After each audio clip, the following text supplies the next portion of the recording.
Cinema చాలా బాగుందన్న.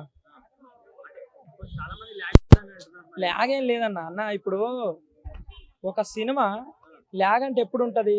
మనకు పడుకున్నప్పుడు ల్యాగ్ ఉంటదన్న. మనం థియేటర్‌లో పోయి పండుకుంటే ల్యాగ్ ఏ సినిమా అయినా. కానీ ఈ సినిమా ల్యాగ్ అనేది లేదన్న. చాలా కొత్త స్టోరీ అన్న. అసలు ఈ మొత్తము ఎంత డిఫరెంట్‌గా ఉందంటే ఈ డైరెక్టర్ మనకు కొత్తోడని మనకు అనిపించొచ్చు. అరే ఈ డైరెక్టర్ కొత్తోడు కదా అని చాలా మంది రవితేజ అన్నకు ఫ్లాప్‌లు ఇచ్చిన డైరెక్టర్లు ఉన్నారు కొత్త వాళ్ళు. కానీ ఈ డైరెక్టర్ బ్లాక్ బస్టర్ హిట్ ఇచ్చిండన్న. బ్లాక్ బస్టర్ హిట్ ఇది. ఈ సినిమా ఫ్లాప్ అనేది లేదు.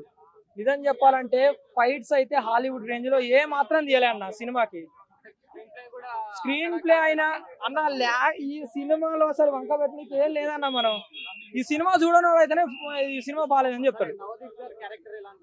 అయినా ఇప్పుడు మన రవితేజకు కుడి భుజం లాంటి వాడు సినిమాలో.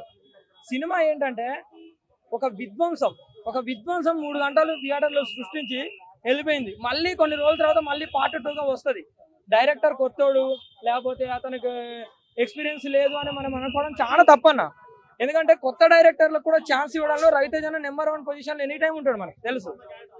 అనుపమ కీ రోల్ ప్లే చేసింది అనమాట.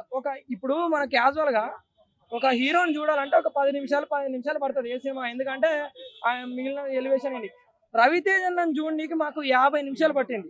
50-45 నిమిషాలు పట్టింది. అంటే అంత ఎలివేషన్, అంటే స్టోరీలో స్కోప్ అంత ఉంది, అంటే కంటెంట్ అంత ఉంది. ఆ స్టోరీ ఆయన నేరేట్ చేయనికే అసలు ఆ హీరో ఎలివేషన్, హీరో ఎంట్రీ రానికి అంత టైం పట్టింది అనమాట.